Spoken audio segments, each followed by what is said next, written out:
Good day, everyone. So today we shall be looking at identification of metals. We'll be looking at the properties of metals, their classifications, and their applications in our everyday life. Okay, so let's dive into this. So, what are metals? Metal. A metal is a solid mineral substance that is typically hard and shiny.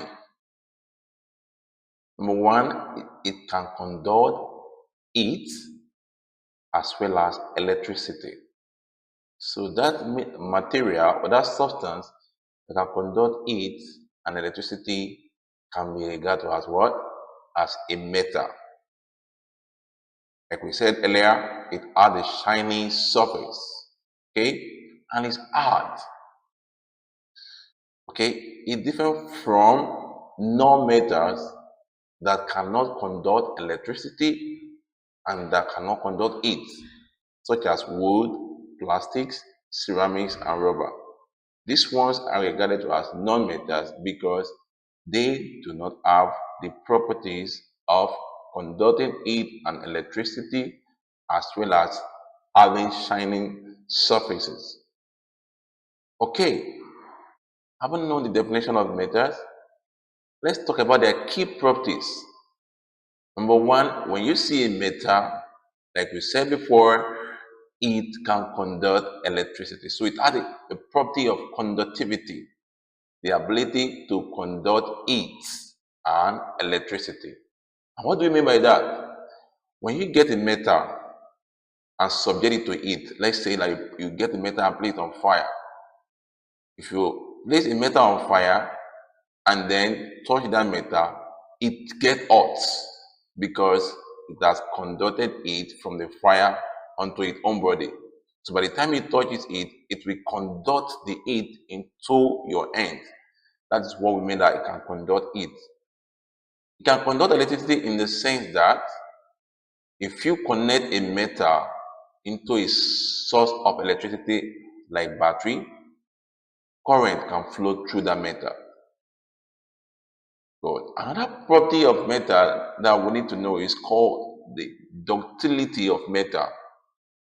When we say a metal is ductile, it means that it can be drawn into wires without breaking. So some of the electrical wire that we have today are what? Are metals. In fact, all electrical wires are what? Are drawn from metals. So you can get a metal and extend it to become a wire and it will not break. That is what is meant by it's ductile, ductility property. It also has malleability property in the sense that a metal can be beaten into shape. It can be hammered into any shape you want without it cracking. You can beat it to become, you can beat the metal to turn into a cuboid, you can beat it to turn into a cube, you can beat it to turn into a sphere, any shape you want. A metal can be beaten or hammered into that shape. It means that it is malleable. That's the malleability of metal. Next property is that toughness. Metals are very tough in the sense that they have resistance to bending. You cannot easily bend a metal. You cannot easily break a metal. You cannot easily crack a metal because it is very, very tough. So it cannot easily be bent. It cannot easily be broken, and it cannot easily be cracked. That's what makes it tough. Another property is that a metal has lustral property. What this means is that it has a shining appearance. It shines when it is polished. When you get the metal and polish it very well, you see it shining, shining. You see the shining surface, glowing and glowing. That's what I mean by its lustral property. And lastly, metal has fusibility property. This simply means that you can melt a metal and cast it into shape. So it's meltable. That's what we mean by its fusibility. Okay, so aside from these key properties, we have some additional properties of metal, which is magnetic. Metals are magnetic, but not all. Some metals are attracted by iron. Okay, so any metal that attract iron has the property of magnetism, so it's magnetic. Some metals also have the properties of brittleness, meaning that they can easily break. In as much as we say that metals are tough, we have few of them that are brittle. They can easily be broken. Okay? And the last one is the density of metal. Metals have measurable weight and volume. Some are heavy, while some are light. Okay? But they have measurable weight and volume. Alright? So I would say that now look at the classes of metals. Metals are generally classified into two, and the first one is called the ferrous metals. Ferrous metal, number one, contain iron, and number two is magnetic. So any metal that is magnetic and contain iron is known as ferrous metal. An example of such metals are cast iron, steel, and wrought iron. So these are the three major examples of ferrous metals. We say that they are magnetic and they contain iron in them. On the other hand, we have non-ferrous metals. Non-ferrous metals do not contain iron and they are not magnetic. So they are just the opposite of ferrous metals. They do not contain iron and they are not magnetic. An example of such metals are aluminium, copper, and brass. Right? So I will say that let's not talk about how do you process metals. When you want to get metals, how do you get it? Does it just fall down from heaven and you pick it up, or do you just go to the ground and pick up a metal, or you go to the water? No. For you to get a metal such as aluminium or copper or anyone, depending on the type, depending on the class rather, you have to go through the process. And the first step in the processing of metal is called mining. Mining simply means extraction of minerals.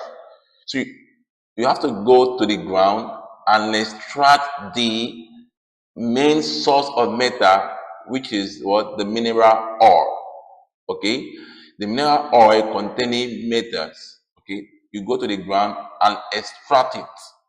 You go to the ground to extract this mineral oil containing the metals. That's the first stage. That stage is called the mining stage. The second stage is called the smelting stage. So after you have extracted the mineral oil containing the metals, you need to smelt it. And this simply means extracting the pure metals from the mineral oil. The mineral oil we are talking about here is called the iron oil. I mean the mineral oil containing the metals. So after mining it from the ground, the extracted iron oil can now be smelted. And this simply means extracting the metals from the iron oil. So when you are extracting the metal from the iron oil, then you are smelting. Okay? So I was extracted. That is not enough. The next stage is called the casting stage. In this stage, you need to get the extracted metal, okay, and pour it into a container called mold, okay.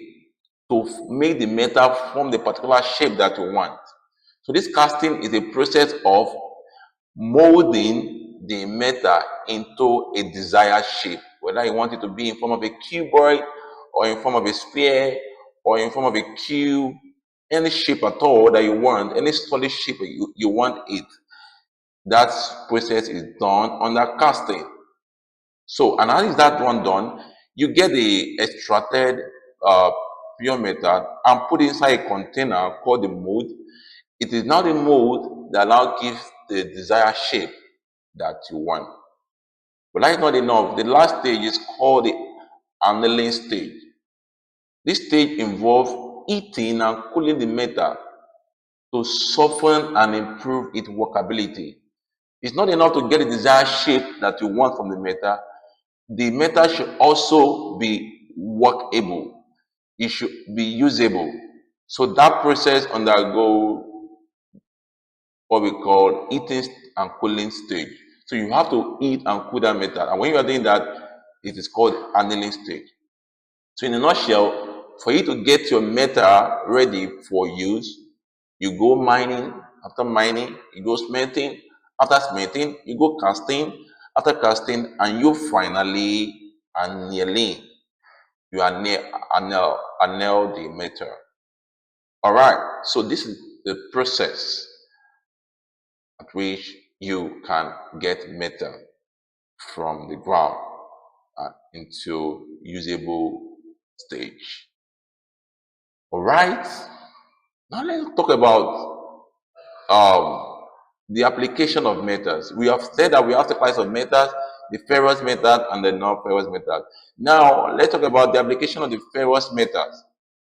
Number one, we need to know the type of ferrous metal before we can talk about the application. So under classes of metals, we have the examples. For ferrous metals, the examples of ferrous metal are cast iron, carbon steel, alloy steel, and wrought iron.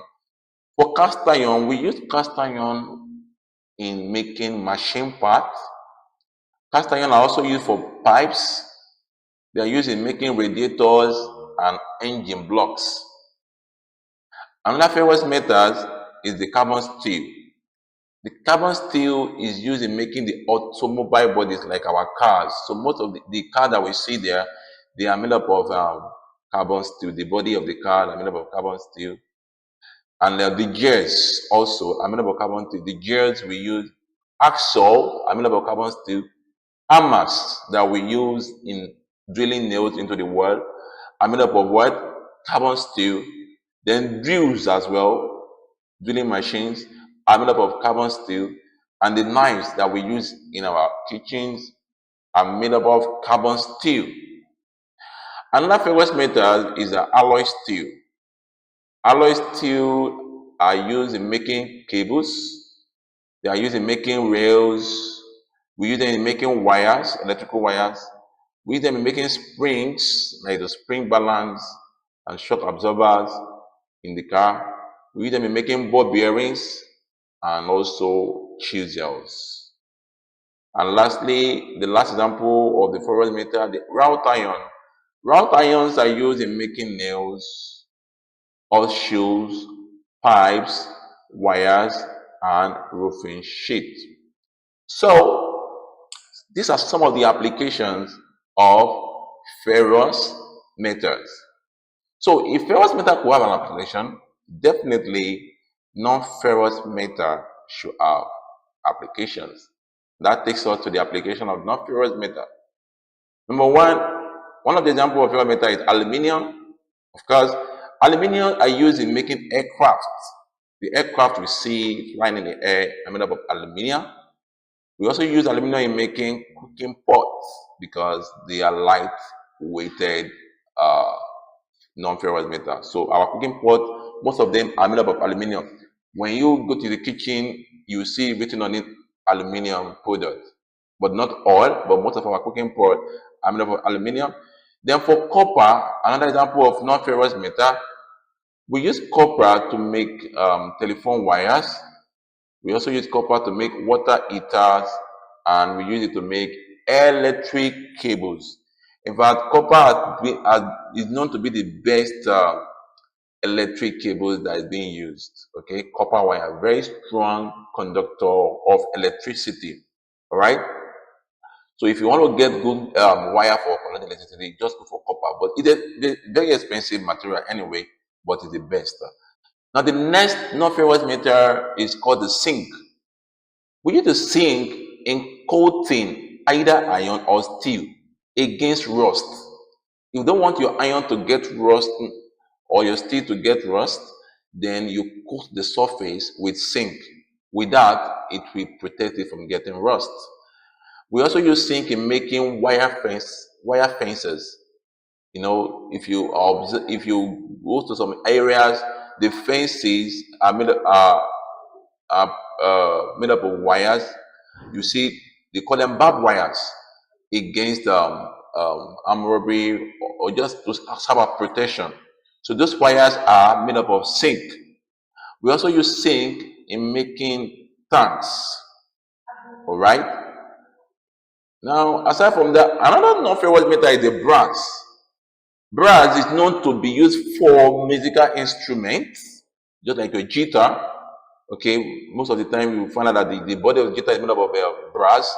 We also have brass instruments as well on their own, but we often use this brass in making musical instruments, and sometimes we use them in making screws, and some of our clocks that we have are made up of brass.